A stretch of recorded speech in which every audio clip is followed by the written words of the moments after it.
யார் அன்பு? சொல்லு ஆனந்தி. ஆனந்தி சொல்லு. அது நான் எப்படி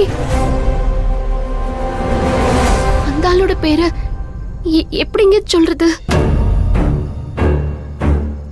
நம்ம அப்படி சொல்லிட்டு அப்புறம் எதுவும் இல்லைன்னா தேவையில்லாம பழி போட்ட மாதிரி ஆயிடாதா? நம்ம யார் மேலேயும் பழி போட போறது இல்ல, நடந்ததை சொல்ல போறோம், அவ்வளவுதானே. சொல்லு ஆனந்தி, என்ன விஷயம்னு முதல்ல சொல்லு. யோசிக்காத. நீ சொல்ற விஷயத்துல இருந்து கூட ஏதாவது க்ளூ கிடைக்கலாம்ல? ஆமா ஆனந்தி, மகேஷும் அன்பும் சொல்றது சரிதான். என்ன நடந்துச்சுன்னு சொல்லு.